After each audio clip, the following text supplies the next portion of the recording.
이제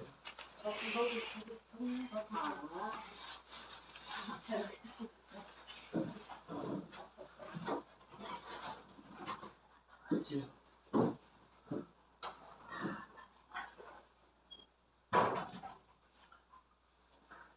나무 소감을 입을 나무 소감을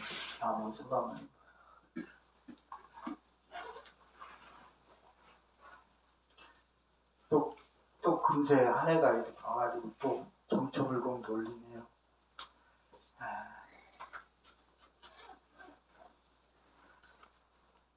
이 기도는 참석 안 해도 또 이렇게 영상으로 이렇게 보시는 분들이 있어요. 기도는 올리고 영상으로 보시는 분들이 있어요.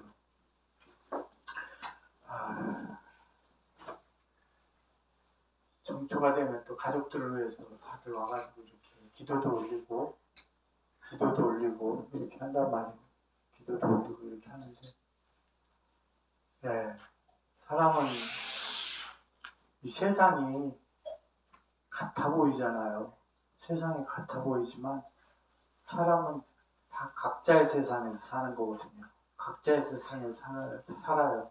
그래서 내가 혹은 남편과 혹은 부인과 혹은 애들과 친구와 누군가와 같이 있더라도 각자가 바라보는 세상이 다릅니다. 완전히 달라요. 각자의 기억도 다르고 다 달라요. 그래서 우리는 한 세상에 사는 것 같지만 사실은 서로 다른 세상 속에서 살게 돼요. 서로 다른 세상 속에서 살게 됩니다. 이 서로 다른 세상 속에서 이렇게 같이 어울려 살면서 불교에서는 가장 이제 사실 우리 삶에 있어서 근간이 될 수 있는 여러 가지가 있지만 그 중에 하나가 분별하는 마음을 가져야 돼요. 분별하는 마음. 그래서 무엇이 유익하고 무엇이 유익하지 않은지, 무엇이 건전하고 무엇이 건전하지 않은지, 뭐 이런 것들을 완전히 분별할 수 있는 그런 이 시각을 가져야 됩니다. 그래서 그 분별을 해서 내가 어떤 길로 나아갈지를 설정할 줄 알아야 돼요. 가끔 우리가 뭐 금강경이나 이런 데서 보면 무분별심 뭐 이런 것들 뭐 자꾸 이런 걸 얘기하는데 그런 데서 나오는 이 무분별은 지금 얘기하는 것과는 전혀 별개의 것들이 얘기하는 것과 그래서 세상을 분별하는 마음으로 바라봐야 돼요. 그래서 내가 나아갈 길이 어떤 것인지를 확실히 분별해서 나아갈 줄 알아야 됩니다. 그리고 또한 중요한 것이 무엇이냐면은 사람들은 내가 이제 금전적으로 있건 없건 또는 지위가 높건 낮건 사람들은 그게 다를 것 같잖아요. 근데 대부분 금전적으로 있는 사람도 자기가 없는 것을 바라보고 자기가 행복하지 않은 부분을 바라보고 그걸 고치려고 하고 그쪽에 내 의식을 집중하고 지위가 높은 사람도 그거보다 더 높은 사람을 바라보면서 그 길을 지향하면서 살아갑니다. 그래가지고 사람들이 대체적으로 그렇게 행복할 수가 없어요. 모든 사람들이. 있건 없건 그런 건 상관없어요. 높건 낮건 상관없어요. 사람들이 아까 조금 전에 분별하는 그런 관념의 눈을 가져야 된다고 했는데 그 분별하는 마음으로써 나에게 가지고 있는 행복한, 유익한 그런 점을 쫓아서 가야 되거든요. 그래가지고 그러다 보면은 그것이 극대화돼요. 근데 사람들은 안 좋은 것만을 바라보려고 그래요. 그래서 그걸 뜯어고치려고만 하지. 그래서 늘 불행하죠. 자신한테 가지고 있는 이 긍정한 것은 그렇게 바라보려고 하지 않아요. 그것을 중심으로 세워서 살아야 된다.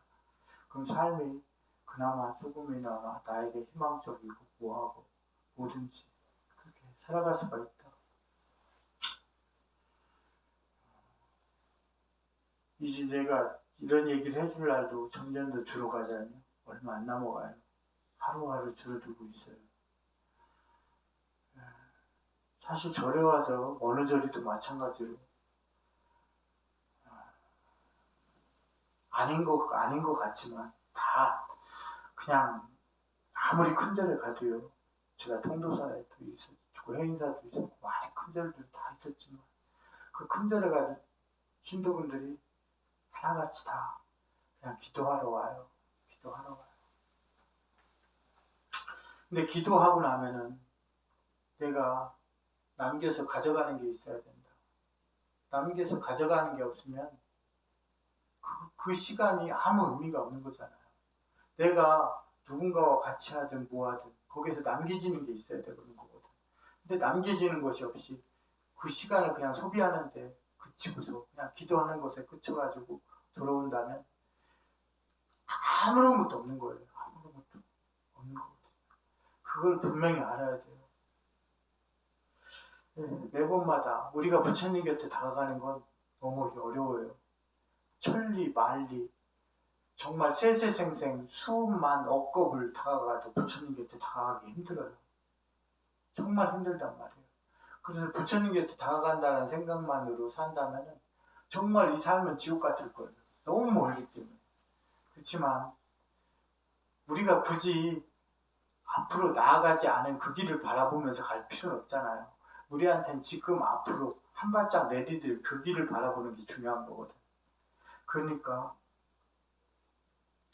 우리가 내 마음에 옳고 그름, 유익함, 유익하지 않음, 건전함, 건전하지 않음, 가치 있는, 가치 없는 이런 것들을 잘 분별해서 이 삶 지금 가운데에서 내가 나아갈 수 있는 정도의 이 보폭으로 부처님 전에 한 발짝 나아간다면 어느 순간에 이 생이 아니더라도 어느 삶에 어느 순간에 내가 뒤를 돌아봤을 때 내가 벌써 이만큼이나 앞으로 왔구나.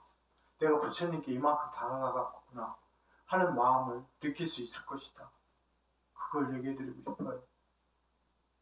다시 말씀드리지만 머리 깎은 저조차도 그 모든 스님들 다 마찬가지입니다. 아무리 정진을 하고 수행을 하고 한들 내 관념이 그렇게 쉽게 바뀌는 게 아닙니다. 내 관념이 바뀌지 않았는데 얻어진 것은 아무것도 아니에요. 우리가 남자는 군대를 갔다 오고 다른 사람들은 강압적으로 어떤 순간들이 다가오잖아요. 강압적인 순간 속에서 이루어진 것은 아무 의미가 없어요. 군대에 딱 제대하자마자 똑같아요, 사람이. 강압적인 순간으로 내가 뭔가 이룬 것은 아무런 의미가 없어요. 아무런 의미가 없어요. 우리가 일상 속에서 평범함 속에서 이루는 것이 쌓이는 것이지 강압적인 것은 아무 의미가 없어요. 우리 티베트 불교가 있어요. 티베트 불교에 위대한 스승들이 많습니다. 림포체나 뭐나 이런 사람들이 정말 많아요. 정말 많습니다. 예? 그리고 우리 일반인들도 아는 달라이라마나 이런 사람들도 많이 있어요. 이런 사람들. 그분들이 그렇게 대단한 것 같죠? 다 보면. 그분들이 없는 나라에서 살고 없는 상태에서 살았으니까 그런데 제가 직접 본 건 아니지만 많이 많이 알려지고 이런 것이야. 그걸 전해 들은 거지만 사실일 수도 있고 아닐 수도 있습니다. 그 림포체라고 하는 스승들이 미국이나 서양의 막 물질 문명이 발전된 나라로 가면 다 엉망인 생활을 해요. 왜? 강압적인 상태에서 그 상태를 존중을 받은 거거든. 하물며 나는 달라이라마나 이런 사람들도 별로 보잘것없다고 생각합니다. 뭐 불교적으로 대단한 스님이라고 생각하지도 않고. 근데 하물며 스님인 저조차도 부처님 전에 다가가기는 여러분들하고 똑같단 말이에요. 똑같아요. 별다르지 않아요. 그래서 부처님께 다가가는 건 백천만 겁이 지나도록 수십억 겁 생이 지나도록 다가가기 쉽지 않아요. 그래서 단박에 깨달으니 뭐하느니 이런 말들을 하지만 그건 얼토당토하는 얘기고 기본도 안 돼 있는 사람들이 무슨 단박에 무슨 부처님 곁에 다가가겠나. 그래서 내가 나아갈 수 있는, 오늘 내가 실천할 수 있는 유익하고 건전하고 가치 있는 삶, 그 하나, 그 분별하는 마음으로 그것을 잘 바라봐서 내가 지금 현재 구현할 수 있는 그것을 하나씩 하나씩 구현하다 보면 어느새 시간이 금방 가잖아요. 제가 여기 온 지 벌써 3년이 넘었듯이 시간이 금방 가거든. 그러면 그 시간이 지났을 때 뒤를 돌아다 보면 내가 그동안 한 발짝씩 다가간 게 이만큼 그래도 이뤄놓은 게 있구나. 앞으로 나아갔구나. 내가 부처님 곁에 이만큼 이르렀구나 하는 그런 마음을 가질 수가 있다. 부처님 곁에 가는 것은 그만큼 힘들지만 그 힘든 가운데 한 발짝씩 한 발짝씩 나아가려고 노력해야 된다. 이 말씀을 드리고 싶었어요. 하여튼 정초 불공 잘 드리고 가족 평화를 위해서 열심히 기도 올리고 그 마음을 그대로 집에 가져가서 자기 가족들에게 혹은 이웃 사람들에게 그대로 나누는 그런 계기가 되어야 된다. 나무 서감, 나무 서감, 나무 서감. 예? 성불하십시오. 성불이 되겠어요? 이렇게 씌우면은